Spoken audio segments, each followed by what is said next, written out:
राम राम जी। मेरी नई वीडियो में आप सभी का तहे दिल से स्वागत है। शाम के 7:30 बजने वाले थे। सर्दियों में इस टाइम मोस्टली हाउसवाइफ के काम खत्म हो जाते हैं, लेकिन एक वर्किंग वूमेन के काम अभी स्टार्ट होते हैं।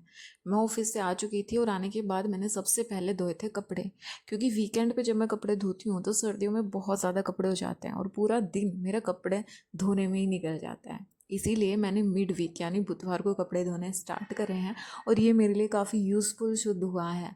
हाँ, थोड़ा मेरा शेड्यूल तो हेक्टिक हो जाता है, लेकिन ये मेरे लिए ही बेनिफिशियल है। तो यहाँ पर मैं कपड़े धोकर चल पड़ी थी इन्हें सुखाने के लिए, और यहाँ पर बच्चे अपनी दादी माँ के साथ एंजॉय कर रहे हैं।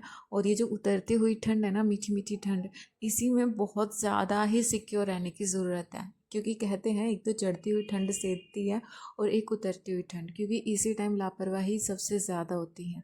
तो यहाँ पर ये दोनों बच्चे अपनी दादी के साथ एंजॉय करते हैं। मैं जॉब कर रही हूँ, इसका पूरा पूरा क्रेडिट मैं देना चाहती हूँ मेरे पतिदेव और मेरी सासू मॉम को, क्योंकि अगर ये नहीं होते तो शायद मैं ये जॉब नहीं कर पाती। मेरी सास मेरे बच्चों को मुझसे भी अच्छे तरीके से संभालते हैं, इसीलिए मैं टेंशन फ्री होकर जॉब करती हूँ। और मेरी प्रोफेशनल लाइफ में जो भी प्रॉब्लम्स आती हैं उनका पूरा अच्छे तरीके से सॉल्यूशन मेरे पतिदेव देते हैं। उन्हीं के बताए हुए रास्ते पर मैं चलती हूँ, और बस इसी तरह मैं प्रोफेशनल लाइफ और पर्सनल लाइफ के बीच में एक बैलेंस बनाकर चल रही हूँ। और ये जो आप मेरी लाइफस्टाइल यूट्यूब पर देख रहे हो, ये सिर्फ और सिर्फ मेरे पतिदेव की मोटिवेशन की वजह से है। वरना मैं अपनी ज़िंदगी में लॉस हो चुकी थी, और ऐसा था कि अब लाइफ में कुछ भी नहीं होना, जैसे लाइफ चल रही है वैसे ही चलते जाओ। और उन्होंने ही मेरे अंदर एक अलग ही प्रेरणा भरी थी कि तुम बहुत कुछ कर सकती हो और तुम्हें करना भी चाहिए। तो उन्हीं की वजह से मैं ये जॉब कर रही हूँ। और आप लोगों के काफ़ी कमेंट्स आते थे कि दीदी आप कैसे पढ़ाई मैनेज कर रहे हो अपने जॉब के साथ। तो देखो, आपके ना माइंड सेट में होना चाहिए, सबके पास वही 24 घंटे हैं। आपको पता होना चाहिए कि आपको अपना टाइम कहाँ यूटिलाइज़ करना है, कितना टाइम यूटिलाइज़ करना है। हर कोई कर सकता है। हम खुद को बाउंडेशन में बांध के रखते हैं कि हमसे नहीं हो पाएगा, हमसे नहीं हो पाएगा, क्योंकि कहीं ना कहीं वो सेल्फ डाउट वाली सिचुएशन होती है। लेकिन जिस दिन आप खुद पर ट्रस्ट करना सीख लोगे ना, जिस दिन आप ये सीख लोगे कि अगर मैं सपने देख सकती हूँ तो उन्हें पूरा करने का दम भी रखती हूँ, उस दिन आप अपने सपनों के लिए पूरे डेडिकेशन के साथ जुट पाओगे और आपके सपने धीरे धीरे सही हो पाएंगे। हम लेडीज़ की सबसे बुरी आदत ये है कि हम हमेशा से डिपेंडेंट रही हैं। हम हमेशा ये चाहते हैं कि हमारे सपने कोई और आके पूरा कर दे, जिसके चलते हम मेहनत जो चाहिए होती है किसी भी लक्ष्य को प्राप्त करने के लिए, वो नहीं कर पाते। हमारी सोसाइटी में ही हमारा पालन पोषण हमें बड़ा इसी तरीके से किया गया है कि हम अपनी छोटी छोटी चीज़ों के लिए हमेशा दूसरों पर डिपेंडेंट रहते हैं। और ये सोच हम पर इस कदर हावी हो जाती है कि हमें लगता है कि बिना सपोर्ट के हम कुछ नहीं कर सकते। लेकिन यकीन मानिए, अगर आप खुद पे ट्रस्ट करेंगी, थोड़ी तो मुश्किल आएगी, लेकिन एक दिन आप अपना गोल जरूर अचीव कर लेंगी। टाइम निकालना आपके हाथ में है। आप देखिए, आप अपना टाइम कहाँ से कितना निकाल सकते हो। बैठ के एक पेन पेपर लेकर अपना टाइम टेबल नोट कीजिए कि कहाँ कितना टाइम इन्वेस्ट कर रहे हो। और जो मीनिंगफुल चीज़ें हैं जो आपकी लाइफ में कोई वैल्यू ऐड नहीं कर रही, उन्हें बिल्कुल स्किप कर दीजिए। मुझे लगभग 5 साल हो गए हैं, मैंने आज तक टीवी नहीं देखा है, क्योंकि मुझे लग रहा था कि टीवी मेरा बेफिजूल का टाइम वेस्ट कर रहा है। और यहाँ पर 8:30 से ऊपर टाइम हो चुका है।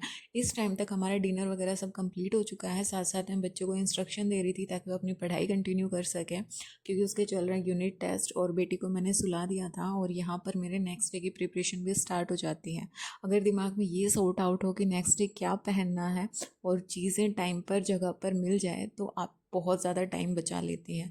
और सुबह जब 3 लोग एक टाइम पर तैयार होते हैं, तीनों को एक टाइम पे खाना चाहिए होता है, तीनों को एक टाइम पे लंच चाहिए होता है, उस टाइम आप समझ सकते हैं कि मेरी सिचुएशन क्या होती होगी। साथ में छोटी बच्ची भी है मेरे पास। तो यहाँ पर मैं नेक्स्ट डे की तैयारी रात को ही करके रख देती हूँ, और उसके बाद था मी टाइम, यानी अब मैं अपनी पढ़ाई कंटिन्यू कर सकती हूँ। तो यही ऐसी होती है पढ़ाई। आप जो आपके लिए ज़रूरी काम है ना, आप उनको करके फिर अपना पढ़ने बैठिए, और फिर आपको ये रहेगा कि काम तो कुछ है नहीं, अब मेरे को पूरा फोकस अपनी पढ़ाई पर देना है। एक कमेंट मेरे पास ये आया था कि दीदी ये बताइए कि आप सारे सब्जेक्ट्स एक साथ लेकर चल रहे हो या फिर एक या दो सब्जेक्ट पढ़ रहे हो।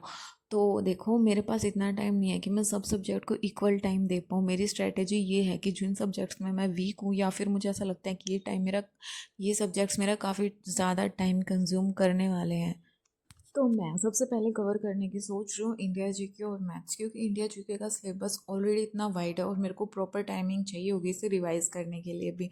और मैथ्स मेरा काफ़ी वीक है, तो मैं इन दोनों को प्रायोरिटाइज करके चल रही हूँ। हरियाणा जीके मैंने मल्टीपल टाइम्स पढ़ी हुई हैं और वही रिपीटेड क्वेश्चन आते हैं, थोड़ा उनका लेवल हाई होता है। तो हरियाणा जीके मैं अभी नहीं पढ़ रही हूँ, मैं नेशनल जीके और मैथ्स कर रही हूँ, और उसके बाद मैं इंग्लिश और हिंदी करूँगी, फिर कंप्यूटर और फिर हरियाणा जीके, और साथ साथ इनका रिवीजन करती चलूँगी। देखो ऐसा है, सारे सब्जेक्ट नहीं पढ़े जाते मुझसे एक दिन में, और सब कुछ पढ़ने के चक्कर में मैं कुछ भी ना पढूँ, ये तो बेवकूफ़ी होगी। तो जो टाइम मिलता है, जितना टाइम मिलता है, मैं अपनी स्टडी कंटिन्यू करने की कोशिश कर रही हूँ, क्योंकि हर किसी की लाइफ अलग है। आप अपनी लाइफ को देखिए, निचोड़िए, और जितना जो टाइम मिलता है उसे अच्छे से कंज्यूम करके अपनी पढ़ाई स्टडी कीजिए। जो सब्जेक्ट आपको हार्ड लगते हैं, जिनका सिलेबस काफ़ी लंबा चौड़ा है, मेरी मानो तो पहले उनको निपटा लो, और फिर जो सब्जेक्ट कॉमन है और जल्दी कवर हो जाएंगे, उनके लिए थोड़ा टाइम बचा के रखो। ये वीडियोस नेक्स्ट मॉर्निंग की है, जब मैं ऑफिस के लिए रेडी हो रही थी। सुबह सवेरे की भागम भाग वाली ज़िंदगी में व्लॉग बनाना सच में बहुत ज़्यादा मुश्किल है, लेकिन आप लोगों के साथ व्लॉग शेयर करना मेरी ड्यूटी है, इसलिए रिकॉर्ड कर रही थी। वर्किंग वूमेन बनने के सपने देखना और दूसरों को जॉब के साथ साथ घर मैनेज करते हुए देखना बहुत आसान है, लेकिन इसे प्रैक्टिकल लाइफ में खुद जीना बहुत ज़्यादा मुश्किल है, और ये अब मैं फील कर पा रही हूँ। मेरे बेटे का स्कूल जाने का टाइम हो रहा था, और स्कूल जाने से पहले वो अपनी बहन के साथ कुछ क्वालिटी टाइम स्पेंड कर रहा था, और आजकल व्लॉग बनाने की ड्यूटी मैंने मेरे पतिदेव ही लगाई हुई है, क्योंकि मैं व्लॉग प्रॉपर शूट नहीं कर पाती काम के चलते। तो यहाँ पर ये दोनों भाई बहन काफ़ी ज़्यादा मस्ती कर रहे थे, और जैसा कि मैंने अपनी वीडियो में पहले बता दिया कि आपको कैसे किसी भी सब्जेक्ट की तैयारी करनी है, आप प्लीज़ उसी तरीके से अपनी पढ़ाई कंटिन्यू रखिए। मैंने अपना स्टडी रूटीन आप लोगों के साथ शेयर कर दिया है। मुझे रात को ही प्रॉपर टाइम मिलता है पढ़ाई करने का, और सुबह की पढ़ाई सिर्फ और सिर्फ मेरी बेटी के मूड पे डिपेंड होती है। और आजकल तो ऐसा हो रहा है कि सुबह उठ के सिर्फ मैं घर के काम ही कर पाती हूँ, पढ़ाई बिल्कुल नहीं हो पा रही है।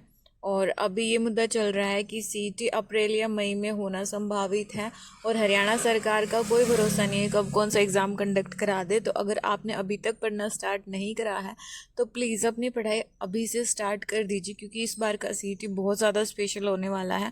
अगर 2025 में ये भर्ती कंप्लीट नहीं कर सकते, तो 2026 में ज़रूर कोई ना कोई भर्ती आएगी, और आपको उस टाइम अपना सिलेक्शन देकर अपनी जॉब ज़रूर सिक्योर करनी है, और अपने सपने ज़रूर पूरे करने हैं। तो मैं निकल पड़ी थी अब ऑफिस वीडियो के यहाँ लिए। तक देख लिया तो please don't forget to like share and subscribe the channel.